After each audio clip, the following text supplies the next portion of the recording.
हम अपने लिए तो नहीं कर रहे ना, अरविंद केजरीवाल जी ने तो अपने लिए शीश महल बना लिया था। चलिए ठीक है भाई साहब, ठीक है मृगेंद्र चौधरी जी, ठीक है अवधेश जी ठीक है अवधेश जी ठीक है वैभव, देख लिया हमने, देख लिया वैभव आप जो दिखा रहे हैं। मृगेंद्र चौधरी जी ये बताइए, दिल्ली सरकार ने जो फैसला किया है कि वो 2 वीआईपी नाव खरीदेंगे निरीक्षण के लिए, और निरीक्षण के साथ साथ उन्होंने उसके पीछे 2-4 और रीजन बताया है कि ऐसा नहीं कि अधिकारियों के या नेताओं के जो वीवीआईपीज हैं उनके निरीक्षण में इसका इस्तेमाल होगा, कुछ और भी कार्य हैं जिसमें रेस्क्यू अगर बाढ़ के समय हो उसमें होगा, मानसून के दौरान फ्लड की स्थिति हो उसमें उसका इस्तेमाल किया जाएगा, छठ के दौरान मॉनिटरिंग के लिए, निगरानी के लिए उसका इस्तेमाल होगा।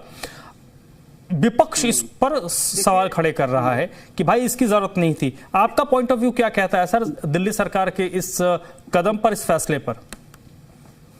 देखिए, यमुना क्लीनिंग का जो ड्राइव है वो एक कॉम्प्रिहेंसिव प्लान है, ठीक है। इसमें 2 बातें हैं कि भाई 3 चीजें हैं इसमें। एक तो ये कि भी मिटिगेशन की जाए कि जो एफ्लुएंट उसके अंदर आते हैं, चाहे वो इंडस्ट्री से आ रहे हैं, चाहे आपके वो होम हाउस होल्ड से हम सीवेज बोलते हैं, ठीक है, उनकी मिटिगेशन की जाए। दूसरा, सर्विलेंस प्रॉपर हो। तीसरा जो है उसमें रिकवरी, यानी उसमें कचरा निकाला जाना चाहिए। अब देखिए, यमुना जी का जो आपका क्लीनिंग हो रहा है ना, उसमें सबसे इंपॉर्टेंट स्कीम है यमुना एक्शन प्लान, जो कि 1993 से एक्टिव है। फेज 1 रहा पहले 2003 तक, उसके बाद 2009 तक दूसरा फेज रहा, उसके बाद तीसरा फेज चला हुआ जो कि 2018 के बाद ज्यादा एक्टिव हुआ है, ठीक है। उसके तहत जो है 9 प्रोजेक्ट जो है सैंक्शन हुए थे 1951 करोड़ रुपए के अंतर्गत, वो जो बने हैं अभी। तो कहीं ना कहीं इसमें जो जापानीज एजेंसी है, Japanese agency for international cooperation, वो फंडिंग कर रही है।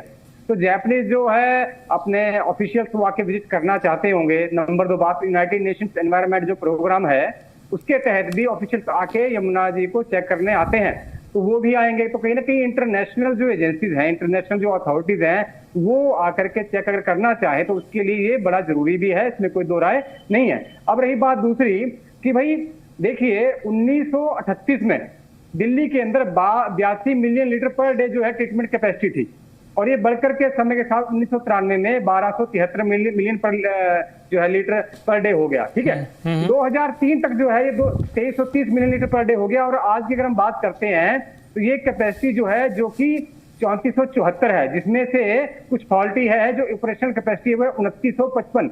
अब आप देखिए 2003 में कितनी है, 2330 है, और आज के टाइम में कितनी है, 2955। यानी पिछले 20 साल में जो गवर्नमेंट आई, उन्होंने कोई ढंग का काम नहीं किया है। बात समझिए, प्रॉब्लम कहाँ पे है? प्रॉब्लम कहाँ पे, जो इंडस्ट्रियल वेस्ट आता है उसमें जो ग्रॉसली पोल्यूटिंग इंडस्ट्री है। मैं आपको इसमें कोट करना चाहूंगा, 31 जुलाई 2025 को लोकसभा के अंदर क्वेश्चन किया गया कि भी आपके पास कितनी कैपेसिटी है, तो मिनिस्टर ऑफ स्टेट राज भूषण चौधरी जो है जल शक्ति डिपार्टमेंट मिनिस्ट्री के, उन्होंने डेटा दिया था कि भाई हमारे यहाँ पे टोटल जो सीवेज जनरेशन हो रहा है वो 3596 मिलियन लीटर पर डे हो रहा है, ठीक है। जो कैपेसिटी है वो 3474 मिलियन लीटर पर डे है, और उसमें भी 122 जो है वो फंक्शनिंग नहीं है।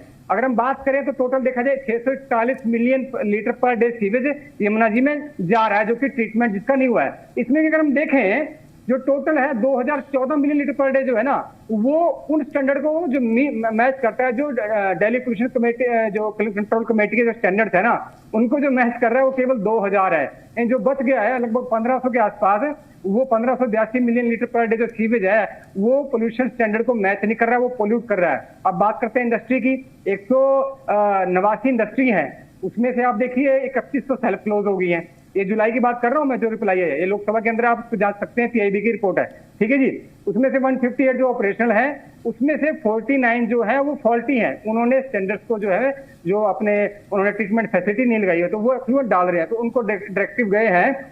ओवरऑल देखा जाए, मृगेंद्र चौधरी जी ने, मृगेंद्र जी मैं सीधे उस फैसले पर आ रहा हूं, क्या हुआ नहीं हुआ ये पब्लिक प्लेटफॉर्म पे है। मेरा प्रश्न मैं भी उसी पे, हाँ, सीधे उस पे आइए कि भाई वो सही है या कदम है या नहीं।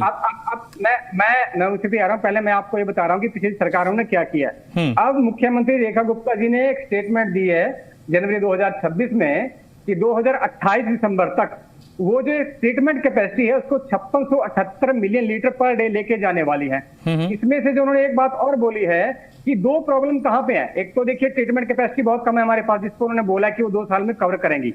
दूसरी प्रॉब्लम कहां पे कि जो झुग्गी झोपड़ियां हैं उसमें से जो उन्होंने झुग्गी झोपड़ी 574 कवर कर लिया, बाकी जो बची है अनऑथराइज जो कॉलोनीज है उसको भी वो कवर कर रहे हैं। दूसरा सीवर नेटवर्क 9800 किलोमीटर जो सीवर नेटवर्क है वो डालने की बात कर रही हैं, तो उसके अंतर्गत ये भी एक सर्विलेंस के अंदर आ सकता है जो ये प्रोजेक्ट है। पर आप देखिए अरविंद केजरीवाल जी ने पूरी अपनी टर्म के अंदर एक भी ट्रीटमेंट प्लांट नया सेटअप नहीं किया और ना ही कांग्रेस ने किया 2003 के बाद। इस बात को ध्यान से समझ लीजिए, बहुत सी दिक्कत है। मैं इसी पॉइंट पे आ रहा हूं कि पुरानी गवर्नमेंट ने केवल और केवल क्या किया, पुराने जो ट्रीटमेंट प्लांट है उनकी फंक्शनिंग को इंप्रूव करने के लिए फंड्स एलोकेट किए और जनता की जागरूकता के लिए, यानी आपको अवेयरनेस कैंपेन चलाई, ये है वो है, उसमें उन्होंने फंड्स को जो है वेस्ट कर दिया, जो कि सोल्यूशन नहीं है।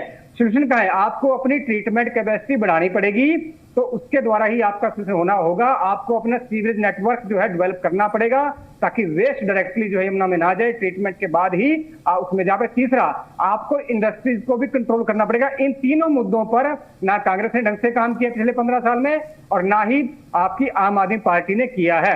अब बीजेपी गवर्नमेंट इस पे काम करने जा रही है और उसका ही एक पार्ट ये है कि वो जो सर्विलेंस जो है उन्होंने नाव जो खरीदी है तो किया जा सकता है, इसमें कोई दिक्कत नहीं। अब हमें 2028 में देखना है कि बीजेपी अपने टारगेट इन 3 साल में अचीव करती है या नहीं करती है। जी ठीक है सर। वैभव, ये देखिए इन्होंने पूरा आंकड़ा बताया, आपके क्या कॉन्ट्रडिक्शन है। उन्होंने कहा कि ये सरकार जो प्रयास कर रही है उसी प्रयास के क्रम में खरीद है और ऐसा नहीं है कि वो ओवर बजट है, बजट जो बजट है उसी बजट से इसको खरीदा जा रहा है। नहीं, ठीक बात है। तो मॉनिटरिंग करनी थी ना, तो मॉनिटरिंग के लिए 2 लाख की बोट क्यों नहीं आ सकती थी? 3.5 करोड़ 3 करोड़ की बोट क्यों आई, जिसमें पेंट्री कार हो, जिसमें सोफा सेट सब ये सब लगा हो, मोदी जी की पीछे फोटो लगी हो, क्यों खरीदी जा रही?